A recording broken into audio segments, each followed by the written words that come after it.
This is a production of PBS Charlotte. Just ahead on Carolina Impact, affordable housing. While it remains out of reach for many families, we'll shine the spotlight on 2 solutions making a positive impact. We're also marking a milestone, 60 years of PBS Charlotte serving our community by educating, inspiring, and entertaining. And later, discover how one woman is stirring up more than good food in the kitchen. She's teaching kids incredible life lessons. It all starts right now on Carolina Impact.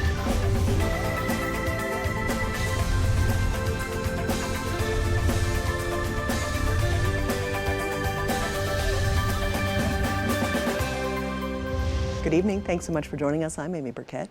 Affordable housing has been a challenge across our region for decades, touching families, seniors, and young people alike. Rising costs and limited availability have left many struggling to find a safe, stable place to call home. Tonight, Carolina Impact's Dara Khalid and Russ Hunsinger explore 2 programs taking innovative approaches to ease the burden and provide hope for those in need.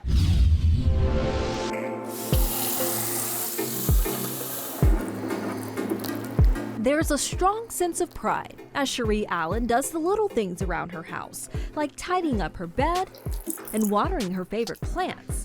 Some days, she still has to pinch herself when she thinks about finally being a homeowner. We came to this home and I walked in and I was like, this is it. We don't need to talk anymore about anything. Don't give my house away to anybody. This is it. You know, I just felt like it was a home that I could grow my family. For this mom of 2, she always dreamed of a moment like this, but didn't know if it'd be possible financially. I was paying $2,000 in rent, which is a lot of money. I really couldn't afford to stay there, but that was my only option. I was living paycheck to paycheck, wasn't really having anything left over that I could do with my kids. Then, everything changed last year when she found out about WeBuild Concord, an affordable workforce housing developer investing over $10.2 million this year. Cherie was making around $55,000, which qualified her for their Prosperity Unlimited program. With a mortgage of around $1,300 a month for this $190,000 home, Cherie finally has wiggle room in her budget because she's saving around 36% from the original cost of $250,000. The pressures of, you know, trying to work, support your children, and just being able to not have to worry about, oh my gosh, how am I gonna live? How am I gonna eat? How am I gonna do all these things? It's just a great opportunity and a burden lifted off of you. I feel very blessed.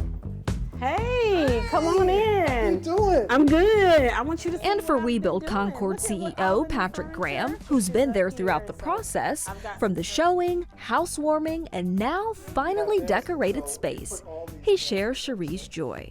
A lot of times when people think of affordable or workforce housing, they think you have to cut corners, but the reality is if you really build with solid materials and provide people some dignity and respect at the same time, it gives you a more lasting impression. Just a few blocks away from Cherie's place sits another affordable housing project done by the organization. 26 units called the Lincoln Street Townhomes. The first residents moved in March. Most of our individuals that live in our townhome units or even our single homes are really earning below $60,000, and sometimes those are families of 3 on average. So you can see that's pretty tough to make things work. As the city of Concord continues to grow, that brings challenges. Concord, by the 2020 census, increased by 33%, and that increase has continued far after the pandemic. And so the shortage of housing, both in rental as well as in ownership in this area, is predicted to be around 14,000 over the next 5 years. So that really tells you that there's not only a need, but there's a growing need. And WeBuild Concord is doing its part to keep up with the demand, and not just with new construction, but giving old buildings new life. So you are in a place that's called the 114th Street Baptist Church, but this is going to be converted into what we call the Sanctuary. It's a building that will have 13 affordable loft apartments and will have incubator space for entrepreneurs as well as artists. They were able to purchase this property with money from the American Rescue Plan. Funding will also come from the City of Concord, private sources, and some of their sales revenue from other developments. But they're not the only group fixing up old structures. A little over 18 miles away, Davidson Housing Coalition in Mecklenburg County has repairs underway on its affordable housing community, the Bungalows. They're checking the plywood underneath to make sure any rotted boards are coming up. It's really a comprehensive roofing job. So these guys are knocking this out. They show up at like 7 in the morning. They take the full roof down, and then by like probably 2-3 o'clock this afternoon, they'll be done with this building and ready to move on to the next. The 32-unit rental property has been open since 2001. A recent grant of $175,000 from Davidson College Presbyterian Church is funding the roof replacements for all 9 buildings. For our members and for me, it feels really good. And it feels impactful. Folks love the new projects. They love to see the things emerge from the ground. But we've got to maintain what we've built and honor our commitments to our neighbors. Davidson, similar to Concord, is growing rapidly. It has really threatened the ability for many people to live in a town like Davidson because it has become so popular. The supply and demand issues are an extreme example of what happens to affordable housing. That's that working people cannot live in a community like Davidson. On a warm, sunny afternoon, resident Victoria Burley relaxes on her front porch playing one of her favorite games on her phone. As she navigates through her virtual house, she's grateful for the real house she has because Davidson Housing Coalition's income eligibility is based on 50% or under the area median income of $152,969. The average price for a home in the town is around $626,000. With prices getting high and stuff, it can really get to somebody. It can be really nerve-wracking and, cause a lot of problems. So it's really security. It really is. As we've seen, affordable housing isn't just about buildings. It's about restoring hope, stability, and dignity to individuals and families. Whether through city-backed initiatives or nonprofit programs, these efforts prove when communities come together with purpose, lives can be transformed. Oh, that's right. For Carolina Impact, I'm Dara Khalid. Thank you, Dara. Davidson Housing Coalition also plans to update the heating and cooling systems, water heaters, and unit interiors as quickly as it secures more funding. Well, do you remember when a loaf of bread cost 25 cents and gas was only 35 cents a gallon? The year was 1965. The very same year, PBS Charlotte first went on the air. For 60 years, we've been proud to educate, inspire, and entertain this amazing region, serving viewers like you through every generation. Carolina Impact's Jason Terzis brings us this history lesson as we celebrate our anniversary. It all began at 7 p.m. on August 27, 1965. WTVI Television signing onto the air for the very first time. Less than a month later, the station's very first local program aired when it collaborated with Children's Theater of Charlotte. And so began WTVI's long history of serving Charlotte and the 13-county metropolitan region. But Charlotte was growing so rapidly in the 60s that it was almost hard to keep up with what was going on. Originally owned by the Charlotte-Mecklenburg Board of Education, WTVI's Commonwealth Park Studios once housed an elementary school. Its early programming focused mainly on in-school instructional programs. It was exciting because public television, or instructional television as it was then, was new, and everybody was very excited about having television station as part of Charlotte-Mecklenburg schools. Being here at that time was exciting because it was new. We were the first station in the country to provide a weekly sustaining news broadcast, especially for school children. By the time WTVI signed on in 1965, public television already had a history of producing quality new programs. Julia Childs, the French chef, was a wildly popular program. Her humor and her expertise on French cuisine gave viewers a treat every time they tuned into her show. For younger viewers, there was Fred Rogers. It's a beautiful day in this neighborhood, a beautiful day for a neighbor, would you be mine?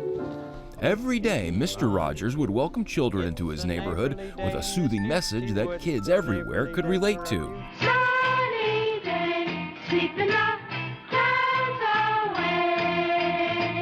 In 1969, the Children's Television Workshop produced a brand new program called Sesame Street. The show would feature human actors interacting with puppet characters, and it was a huge success. Hey, you guys! The 1970s brought shows like The Electric Company and lots of local productions, game shows, community affairs programs, and a totally 70s production bus. Hello, I'm Jerry Hancock. Thank you for joining us tonight on Final Edition. We didn't have nearly the equipment or sets that we have now. It was pretty amateurish by comparison. It's time once again to play Media Madness. Media Madness, yes, that was it was like a takeoff on a game show. It was instructional, and we were trying to break out of just the straight instructional mode. Thank you, thank you. We were trying to be entertaining and then sell a message at the same time. I did this series with them called I Hate Math here at WTVI. And I Hate Math was hosted by Ben Franklin. So I played Ben Franklin. It was kind of lessons on why math is so important. In 1978, WTVI separated from the school system, with its license transferred to the Charlotte-Mecklenburg Public Broadcasting Company, a division of the county, becoming the Carolinas' only community-owned and operated public television station. I remember the first WTVI fundraiser. We really didn't know what we were doing, but we just solicited. We talked about upstairs, downstairs. We talked about the station and the type of programming we had in this community that was local. And we were absolutely dumbfounded when we raised over $11,000. The 1980s brought more change to WTVI, new leadership, and more locally produced content. Everybody shared the vision. We all wanted to be a first-class community television station. TVI was in a state where it was either going to make it for the long haul or it wasn't. So we needed a new tower. The transmitter that I inherited was down more than it was up. The next step was 2 bond referendums, unique in public broadcasting's history nationally. And we were able to build this facility. The 1990s brought locally produced shows like Art Scene, profiling area musicians, artists, and actors, and saw the launch of Carolina Business Review, the longest-running show on business and industry in the Carolinas. I knew what was going on behind the eyes there, and I was just as scared as I was now. Maybe more scared than I am now. But it's fun to see Jason. It was neat to know some of the things back then that we thought were big news and how we compare and contrast it now. And some of the headlines are different, but a lot of the challenges and the dynamics are the same. Moving into the 21st century, Antiques Roadshow was a tremendous find for PBS and helped spawn Charlotte's own version of the program, Carolina Collectibles. This is one of my favorite days of the year. It's Carolina Collectibles Day. You guys are professional. We have some great people here who are evaluating this, so it's wonderful. Over its 60-year history, WTVI has perfected a couple of things. A phone number. Call that number on the bottom of the screen. Or 1-888-371-9884. 1-888-371-9884. The number 704-371-9884. So go ahead, give us a call, 888-371-9884. And a couple of simple words. Thank you. Thank you. Thank you. Thank you. Thank you. Thank you so much. Thank you. Thank you tonight. Thank you. Thank you, Jim. Thanks so much. Thank you, thank you, thank you. Thank you so much for sharing your time with your local public television station, PBS Charlotte. In 2012, WTVI became a viewer-supported service of Central Piedmont Community College, rebranding itself as PBS Charlotte. And since then, its local content has earned 2 national PBS awards and 6 Emmys. Public television has always been the honorable place on the dial. But I always thought that was the town square. That was the place to find real dialogue that would matter. I consider myself a great friend of WTVI. I've participated in fundraisers for the station. I just think public broadcasting is essential. It's feeding the brain. It's giving you information that you can't get from just a general station because they don't have the time to cover it. It's maybe not that they don't want to, but you guys take the time to tell the story. And that is just so important to me. I love to see the stories. I love historical fiction. I love everything about PBS. So I hope another 60 years is around the corner for you guys. Happy birthday. And for that, we thank all viewers just like you. For Carolina Impact, I'm Jason Terzis reporting. Thank you, Jason. We're also very proud of those locally produced shows like Trail of History and Carolina Impact, and our brand new cooking show, Dapper Dad's Kitchen. Be sure to check it out. Well, for generations, summer camp has been a rite of passage where friendships are forged, memories are made, and lessons last a lifetime. Across the country, nearly 12,000 camps welcome millions of kids each year. One of them is at Kings Mountain State Park. Camp Wildwood is giving campers more than just outdoor fun. It's shaping tomorrow's leaders. Producer John Branscombe takes us outdoors to check it out.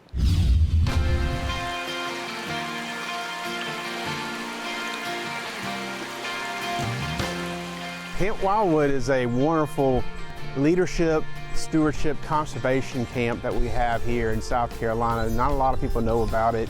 Been around for almost a little over 70 years, and the majority of these kids come from all over South Carolina. I was terrified on the first day. I didn't know anyone here. And I wanted to just put myself out there. We keep them hopping from when they wake up at 7 o'clock until they go to bed at midnight. They are in classes, but they're not your normal class. My personal favorite is fisheries and then wildlife. Fisheries is a lot of fun. I love fish, I love to fish. And today we went electro fishing. And the males will get those. We can pass Texas blue-headed shove around. Looking at different types of fish like in the creek.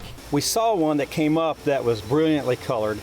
And different varieties of wildlife and like how they grow. All right, guys. The wildlife class is a lot of fun. Anybody tell me what this is? Today we used a tracker. Need to go a little bit slower. You hold it up above your head and it searches for a collar and it'll make like a beeping noise when you hit it. Forestry, learning how to identify trees. That's another fun class. And then we did hunter's ed. So that was a good way to, get involved in hunting. The South Carolina Department of Natural Resources is our biggest sponsor, including the Garden Club. And we have a lot of technicians and biologists that teach these kids about our natural resources, and the kids have a great time, and they get interested in doing that for a career. I want to be a game warden when I get older. Just being around them, I like what they do. You get a lot of perks with it, like you get trucks and boats and all these other things, but the retirement plan is also really nice. I'm interested in a job at DNR, maybe like a game warden or something like that, and then I'm hoping to go into wildlife and fisheries biology at Clemson. Our focus is leadership and stewardship and conservation of our natural resources while using Kings Mountain as our backdrop. I think there are natural leaders out there that never see their potential until they're put in their natural habitat. And this is a good place that they can do that. One of my personality traits is confidence, so I'm very confident when I do things. So I think coming out here, it's just like meeting all these people and you have to talk to them. We put all these campers in different situations that they're not accustomed to. I've been working on this for 3 years, so I appreciate it. And they learn through those processes how to be leaders. You don't have to be a leader to come to this camp, but it definitely helped me personally grow into being a leader. Just like stepping up, and during games, during chants, if you put hype into it, other people around you will start to put, energy into it and stuff like that. And so this camp has helped me a lot to develop into more of a leader.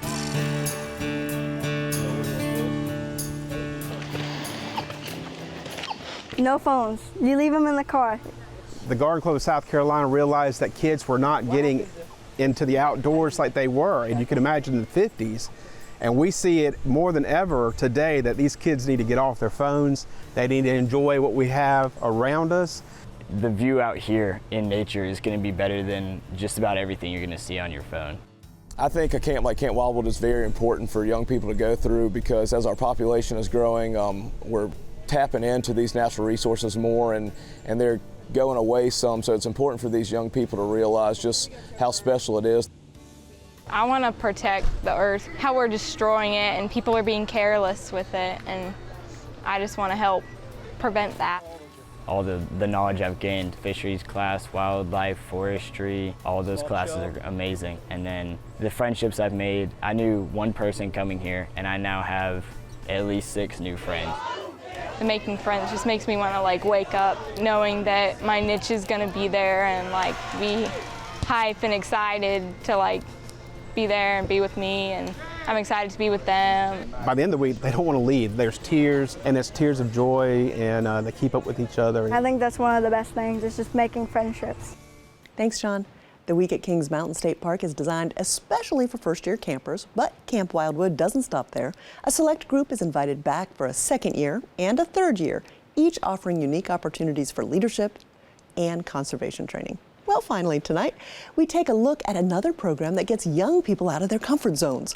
As a parent, We all know getting kids to eat healthy isn't easy, but having them make their own food, well, that's even tougher.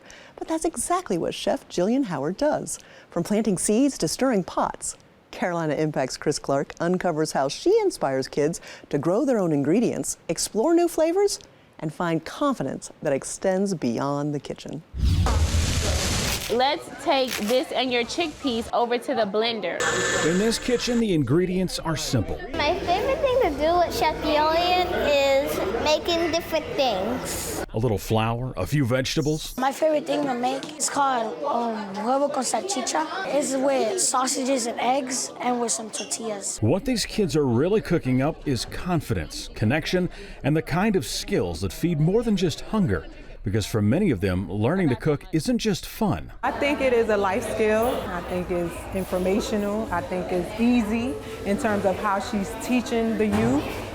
She's making it fun for them. Do you guys use honey at your house, or sugar, or agave, or what? The joy in the kitchen is the vision of Chef Jillian Howard, the creator and driving force behind Junior Cultured Chefs, where kids learn to cook, connect, and care for themselves. To see the pride that they have, knowing that they created something, and then don't let it taste good.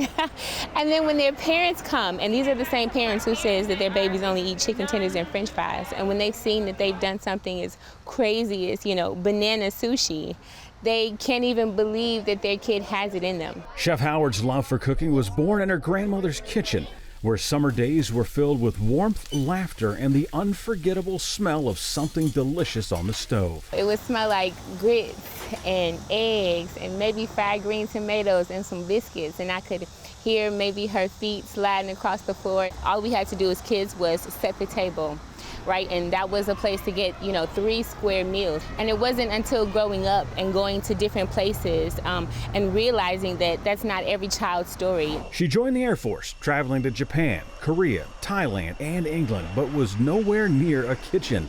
Instead, I built the avionics systems for F-15s and U-2s. So I'm talking grueling 14-hour days on the flight line, turning wrenches under, running jets. It was insane. Far from home, Chef Howard never lost her love of cooking.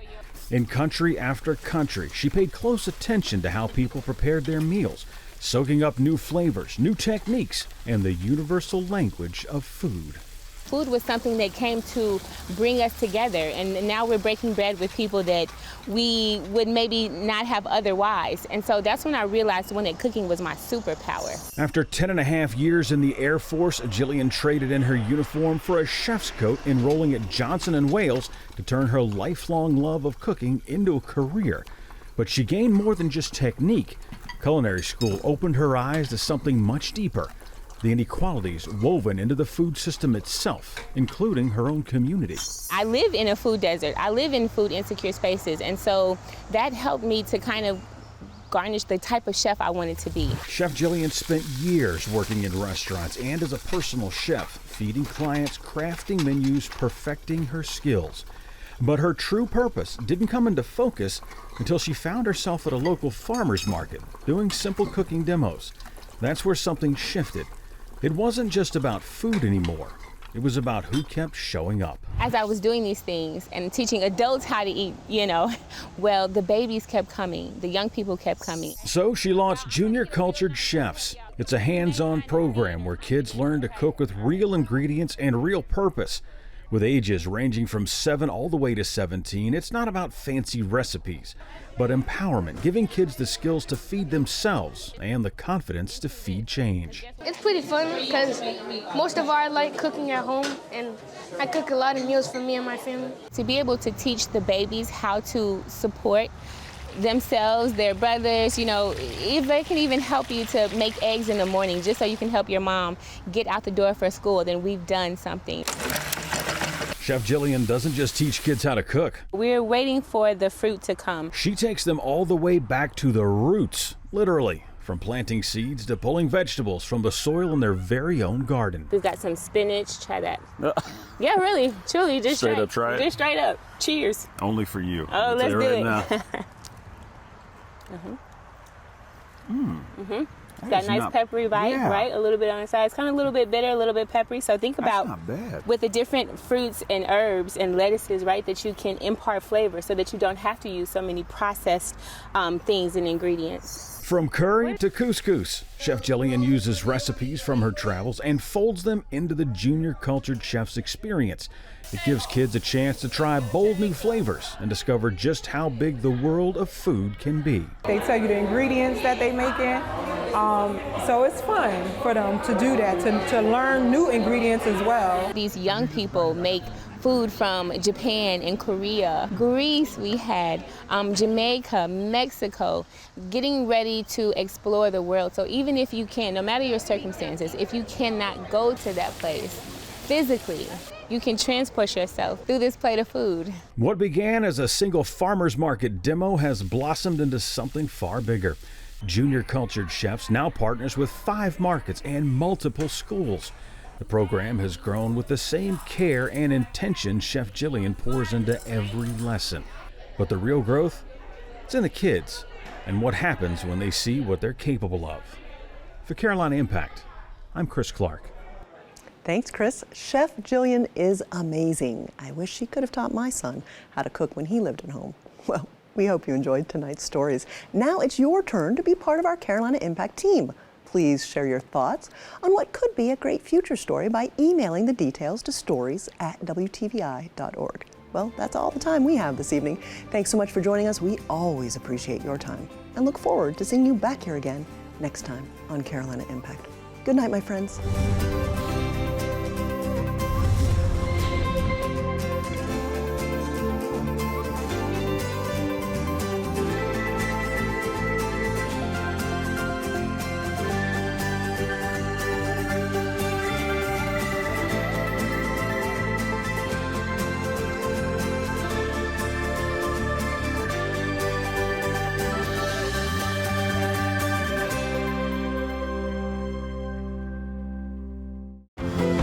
This is a production of PBS Charlotte.